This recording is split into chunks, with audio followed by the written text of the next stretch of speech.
Welcome everybody. Thank you very much. This is the CQG mobile presentation, and we're going to be taking you through the steps and getting started in terms of getting logged into the application. This is a web-based platform that's available with AMP Futures. This is absolutely free. If you are an existing customer with AMP Futures and you're using a live account, we do have a CQG data feed that you can use with our brokerage firm. And what's nice about the CQG mobile platform is if you have a CQG data feed set up with your live AMP or your AMP live account number, it's universal to connect to any platform that works with CQG data feed using one username and password. So before we get started, I do want to show you where to go to get logged in. It's pretty important.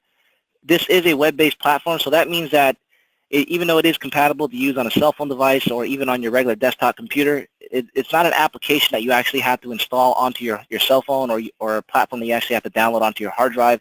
It's simply accessible through the internet off a web browser. So let me show you real quick.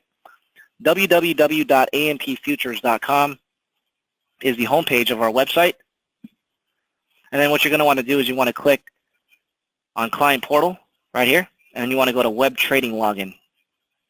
And when you click on Web Trading Login, you'll see the list of web-based platforms that we offer at AMP. So this seems to be the trend moving forward as we get more sophisticated with our technology in terms of just the day-to-day world.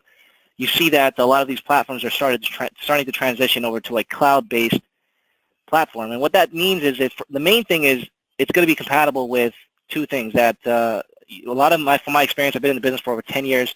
Trading platforms, most of them from what I've seen, are only compatible with the Windows operating system. And for the most of the time, you're not going to be able to get them working on a cell phone device unless, for example, you're using a cloud-based platform. So CQG Mobile, you can see Market Delta Cloud, TradingView is a new platform that we just picked up about a week ago, Trading Technologies, TT Web. These are four really nice web-based platforms. However, today we're going to be covering CQG Mobile, which is CQG Data Company's proprietary platform. So we're going to go and click on this icon here.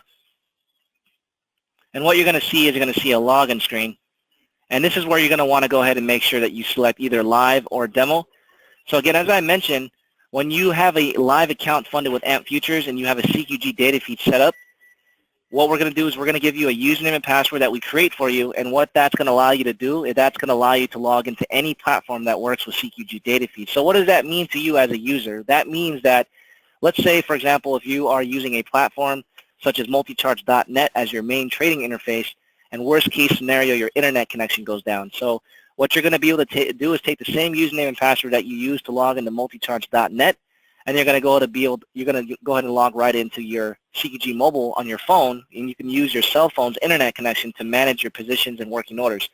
So this is very nice. Customers like that luxury. They like that peace of mind knowing that they have a backup device immediately ready to access just in case your internet connection goes down. Now, this is a demo account that I'm going to show you right now. If you do want to try out a demo, you can always go onto AMP's website once again. And if you scroll down to the middle, if you click on Futures Platforms here, and you want to scroll down, and you're going to see CQG Mobile right here. All right, so just go ahead and click on that and just fill out the quick request form that you see here. And then you'll get a set of credentials that's going to allow you to log into a demo environment. So that's what I have right now. I'm not going to log in. I'm actually logged in as we speak. But this is where you have to go to actually log in. Again, if you're logging in with your live account, make sure you select the live server setting and log in with the live credentials that we have created for you at AMP. Now, once you log in, let me show you the workspace. I'm going to go and close this out real quick. We'll get back to CQG Mobile. And this is what you're going to see when you actually log into the platform. So this is a pre-built workspace. And I like this workspace because it pretty much gives you everything that you're going to need for you to fire off trades and really use the software. So one thing I did notice is one of the contracts is not updated. We're still looking at the December contract. So let's go ahead and update that real quick. I'm going to go ahead and click on the EPZ6. That's the December mini S&P contract, which is no longer, well, this is trading, but that's a distant contract month. So we're still quite a ways away from trading that specific symbol or contract month. So I'm going to click on the symbol here. You can see it's highlighted. And I'm going to go ahead and click Edit Selected Symbol right here. All right, so I'm going to go ahead and update the contract. I'm familiar with the symbols. I've been using the platform for quite some time now, so I'm just going to go ahead and type in EPM6. Now, one thing I want to let you know, if you're not familiar with the symbols, then what you can do is if you just type in anything remotely close to the symbol that you're searching for, so in this case, the mini S&P, you can see all I did was just type in mini, and you can see that the contract auto-populated. So if that, you can do it that way as well. you won't see the contract months, and that's because CQG Mobile will automatically default the contract that you're adding to the current front contract month. So here I'm going to go ahead and click. I'm going to click OK and watch that contract update. You can see now that's a June contract. All right, so that's the current contract month that we're trading at this moment. And now that we have that updated, let's move forward and show you the rest of the platform here. So this is what we call a workspace. And then on the left here, you're going to see what we call the hybrid order ticket. This is also known as the DOM, the matrix.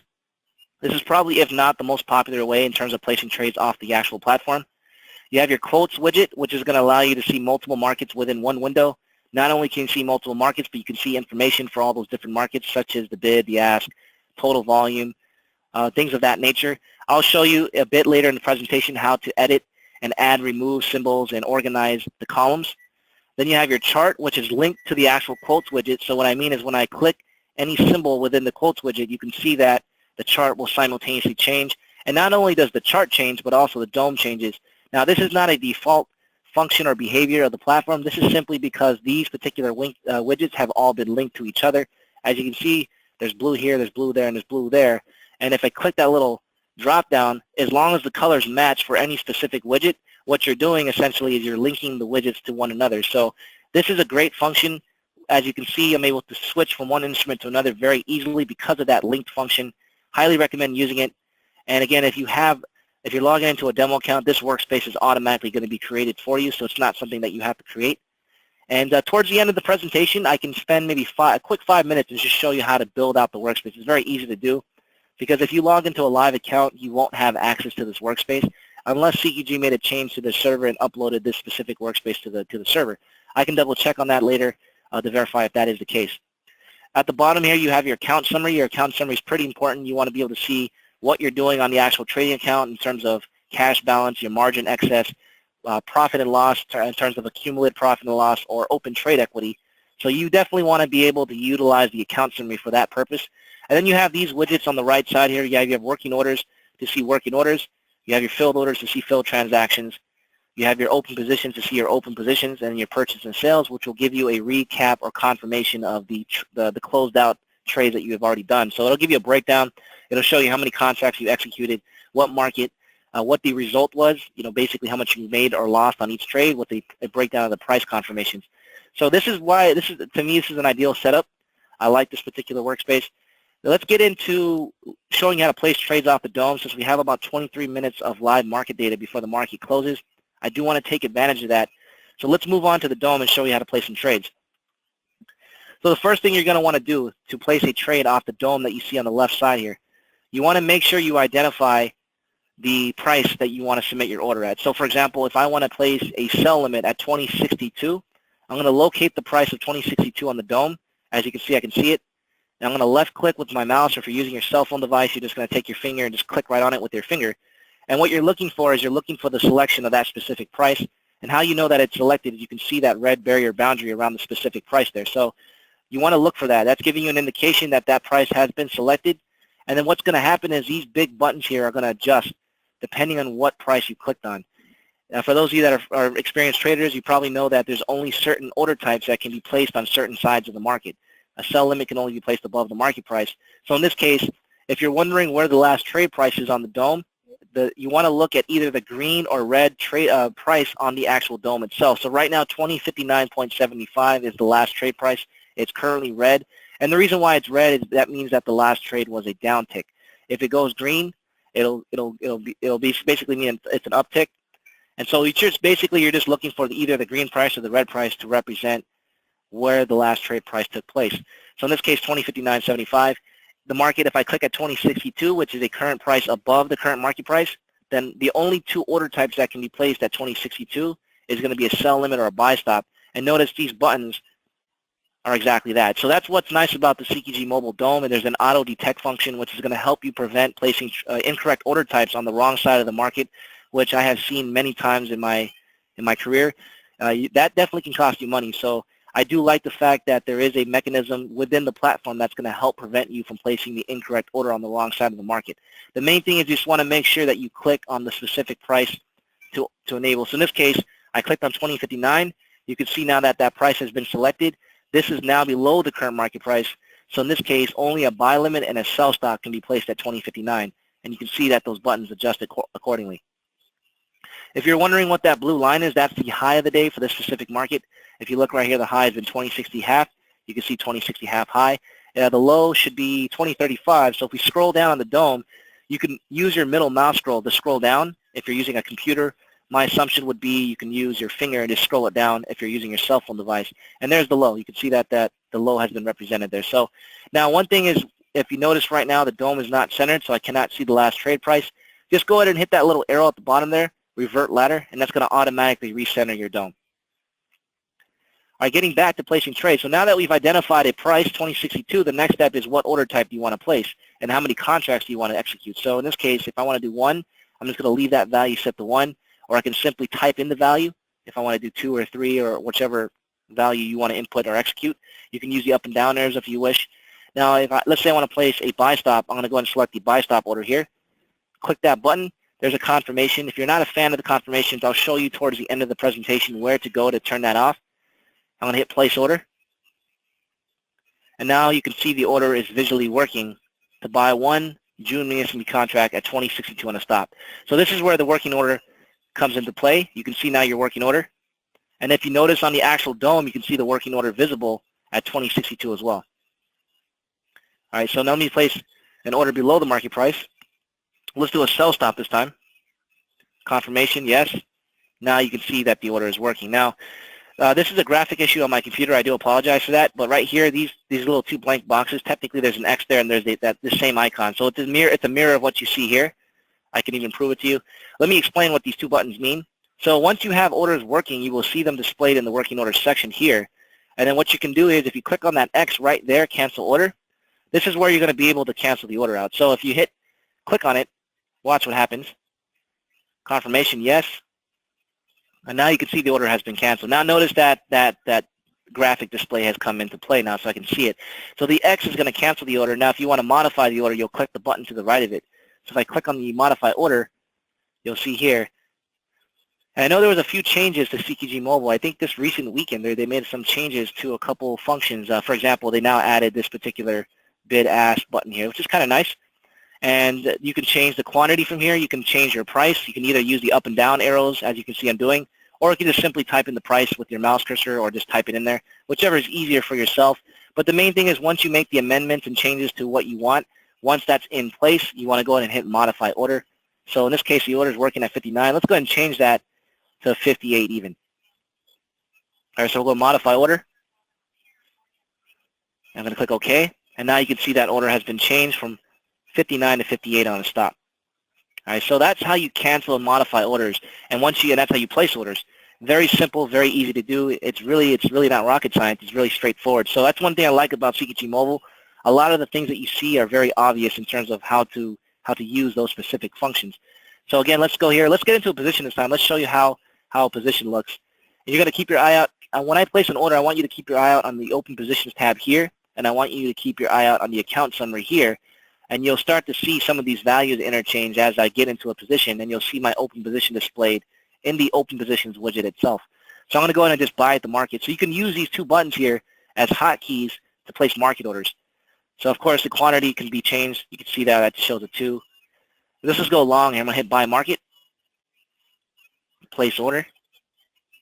And there's my fill report. So I just bought 1 mini S&P contract at 20.60 I'm going to close that fill report. And now if you notice in the Open Positions widget, you can see that long position there. So I'm long 1, L represents long, S represents short. There's my average price. And I'm currently losing $12.50 on the trade.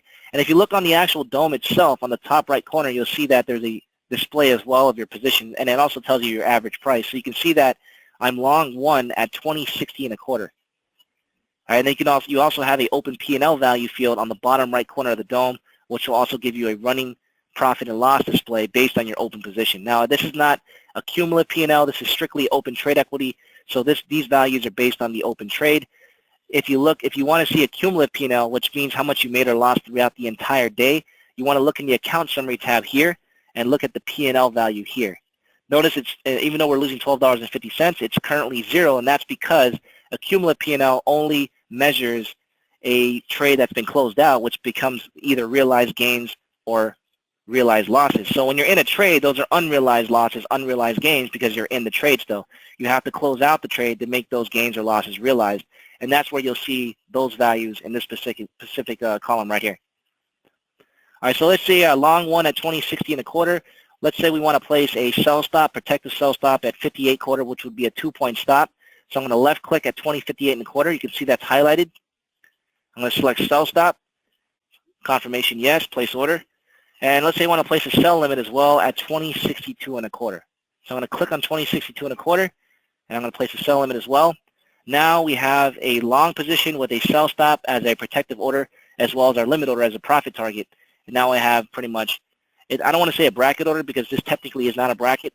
Unfortunately, there are no bracket or OCLs with CQG Mobile, not just yet. However, CQG has been very proactive in improving their product very consistently, so I would not be surprised if sometime down the road we will see those particular functions being added to the platform.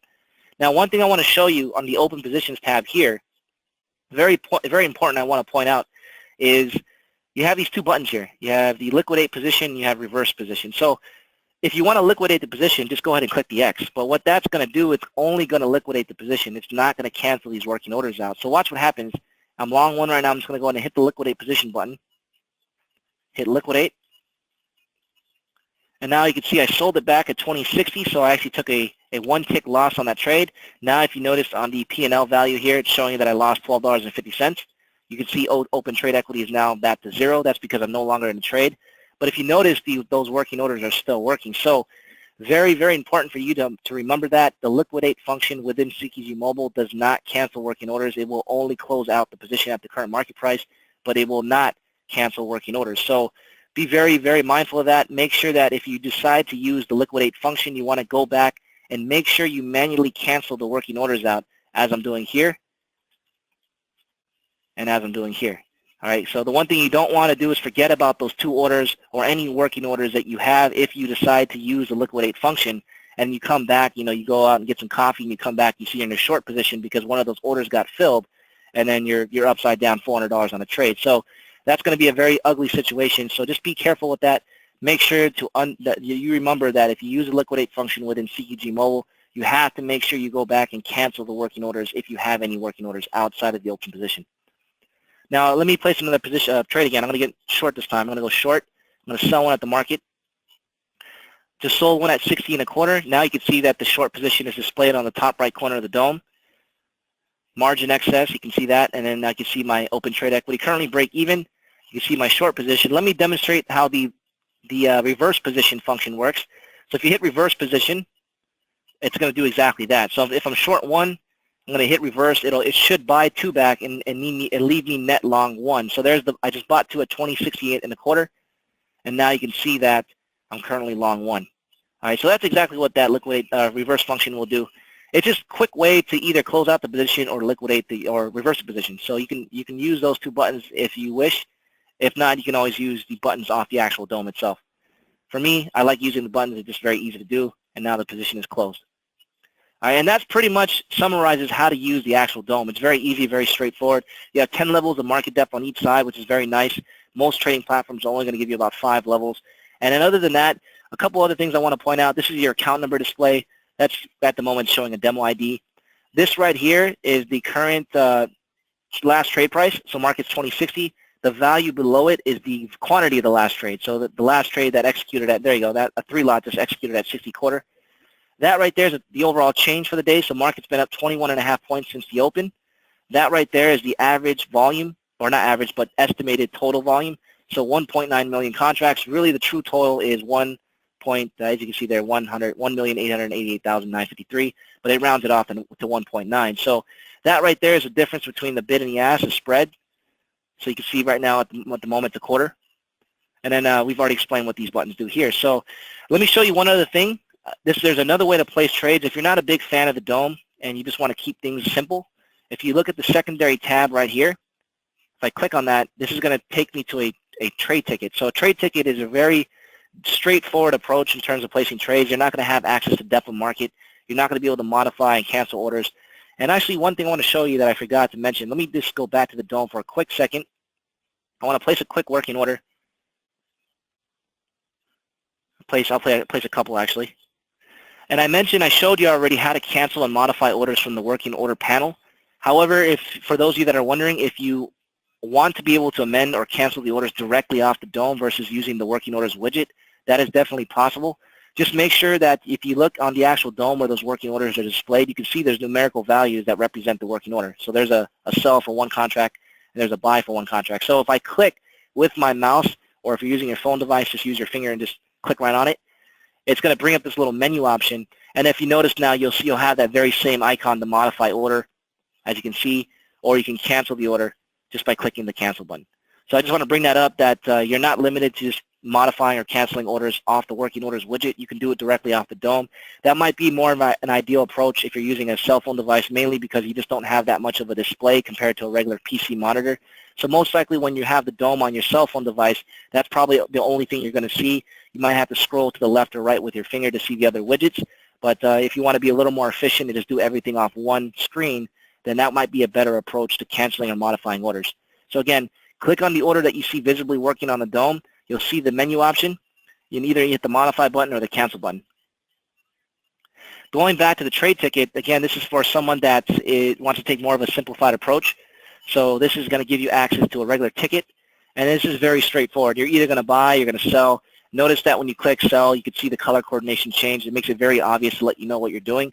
Just make sure that you pay attention to that. And otherwise, this is still linked to the actual quotes widget. So if you click on the quotes widget, you can see that the symbol changes as well. Now, just make sure you select how many contracts you want to buy or sell. You can use the up and down arrows or just type in the value, and then just simply enter your price. And then specify the order type by hitting the drop down here. So we'll just keep it on limit, for example. We'll keep it on day order. These buttons here, these buttons will always stay static. The only thing that changes is if you change the quantity. So if you see it says buy one, watch what happens if I change that to 2, buy 2, buy 2. Now the number to the right of it, this is the bid volume and that's the offer volume. That's the bid price, that's the offer price. This button is the market hotkey button. This big button here will change depending on what you're doing here. So for example, watch what happens. You can see that the buy 2. I can see here. That's very strange. Oh, okay, I see that. That's cool. So it's actually telling you that that's the ask price, that little A. I've never seen that before. That's letting us know that's the ask price, and that's the bid price. I'm assuming if I go outside those price range, yep. So that's new. That was added last week. So that little B is just letting you know that's the current bid price. That's the current. That's nothing. That's the ask price. But you're just going to basically select your price. Once you have everything set, now you can see this button has adjusted based on what you've done here. Just hit the button. And now you can see the order's working.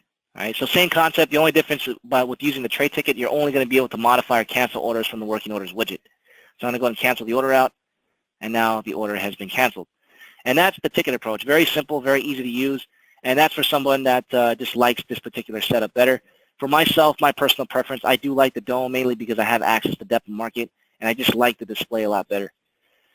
All right, so that's pretty much how to place trades on CQG Mobile. Let's move on to the chart for a bit and how to organize the quotes widget. This is pretty important. This is where you're going to be able to see all the different markets that you trade, different information for the different markets. So let's say if you look here, there's a lot of different markets. There's actually a lot of markets that I have no interest in trading. So what I want to do is I want to delete all those contracts out of there so I can organize it and keep the markets listed that I only trade. So how you do that is you want to make sure that one key note that I want to bring up, on every widget, on the top right corner of every widget, you will see a little box with 3 dots in it. And when you look at those boxes with the 3 dots, if you click on that, that's going to bring you the preferences menu specifically for the widget that you have selected. So in this case, if I'm on the quotes widget here, you can see that if I click right here, this is going to give me the menu option for the quotes widget. And now this is where I'm going to be able to scroll down and go through the list and just make changes accordingly. So the one that I would probably say that is most commonly used for the quotes widget would be edit symbols and manage columns. Those are the main ones. Edit symbols allows you to delete symbols that you don't want.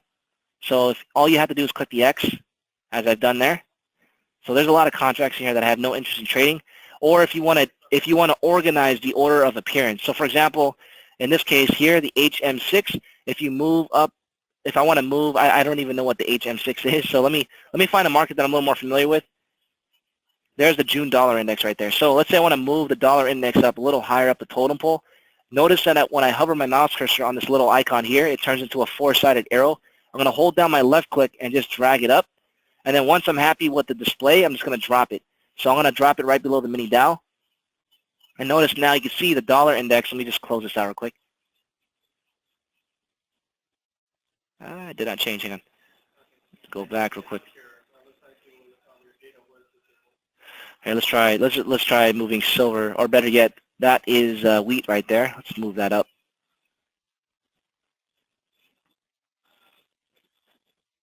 Save up. And there it is right there. Now I have to double check. For some reason it's not organizing the columns. It could be a possibility that maybe because it's locked, but normally it does move it. I do apologize for that. This could be something that sometimes I notice that happens.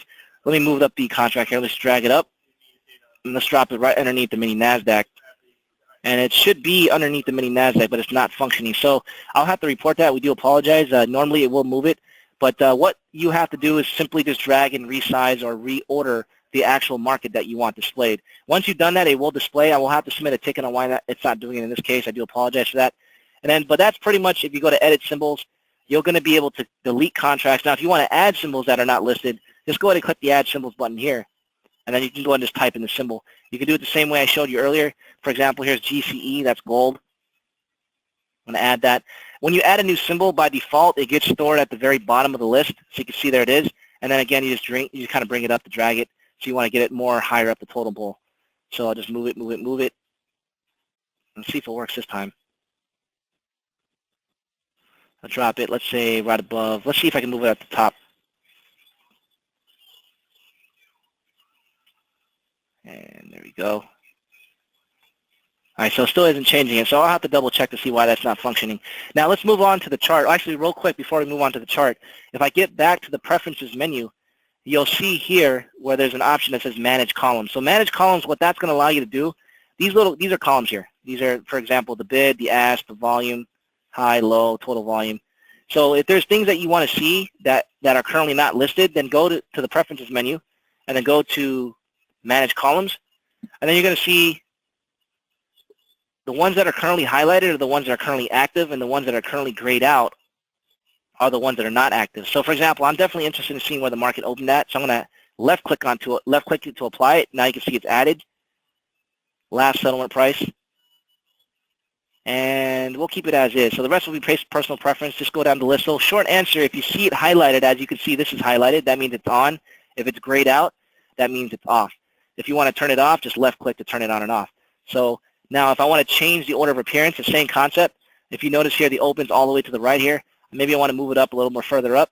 So you're just going to grab it here, just move it over. And you can see that actually did work correctly, so you can see that moves. Now, one thing I would recommend doing, if you notice all these columns are not, you kind of have to scroll to see the entire column. So what I would normally recommend doing, if you click here, resize columns to fit is very helpful. What that's going to do, it's going to automatically scale those columns to fit nice and neat within the quotes widget so you don't have to scroll. And now you can see it's a little more structured, and you can see that it's a lot more organized. All right, so I do recommend using the manage resize columns to fit. That will definitely help out. All right, and then other than that, that's the quotes widget. Now, moving down to the bottom here, the chart, you have three little radio dials here. Let me show you. The first one is going to be the chart. And again, this is linked to the actual quotes widget. So if I click, you can see the chart changes. Watch what happens if I click on the second radio dial. This is a new function that was added, I believe, about 2 releases ago. This gives you a volume histogram of that specific market. So now you can see that this is the volume every 5 minutes. 73 contracts, 92, 83. If you click here, you can also change the interval of how you want that to display. So right now it's currently set to 5 minutes. If I go to 1 minute, now it's giving me a breakdown of volume every minute, and there's a timestamp on the left there. All right, so give it some time to load, and I can see the data's coming in. All right, the third radio dial is just going to give you a description of the contract. So it's whether it's going to be a short description of the market you're looking at, tick size, tick value, last trading date, as well as first notice date. If you go back to the first radio dial, you're right back to the chart. Now, I believe there was a new interval that was added on the charts. To my understanding, there wasn't a 15-minute time frame, so that's been added. Unfortunately, at the moment with the charting in CQG Mobile, you cannot change to different intervals outside of what you see. So what you see is what you get, 1 minute, 5 minute, 10 minute, and so forth. And then also with the chart type, same concept. So what you see is what you get. You have candle charts, hollow candles. You have bar chart, line chart, and you also have area chart. All right, so candlestick will go back to candles, and then you have technical indicators. So technical indicators, there's a total of, I believe there's 8. Moving average cross, Bollinger Bands, volume, volume and open interest, RSI, MACD, and stochastics. It's as simple as left-clicking on the actual indicator that you want to apply to add it onto the chart. And again, you're not able to change the input values of the indicators. They are set to default values. So unfortunately, at the moment, there is no flexibility with changing the intervals of the actual indicator. All right, so in the meantime, these are the indicators that are available, and you're just going to simply left-click on whichever indicator you want to use to apply it onto the chart. And that's pretty much it. I mean, that's an introduction to the platform. We've just kind of given you a breakdown of this specific workspace. This is a workspace that comes included for free within the demo version of the software. We're going to get a little more deeper and more in depth throughout our video series with showing you more in terms of the platform. We'll start building out and recording more videos that are going to focus on specific subjects of the platform. Today's recording was more just a general overview of the platform, going over how to place trades off the software, how to log into the actual platform, and letting you know how to use the function. So if there's any other questions, feel free to contact our support team. We're here 24 hours a day for support. Our website's www.ampfutures.com, and we are available 24 hours a day around the clock. Thank you for your time, and we look forward to seeing you in the next presentation. Thank you.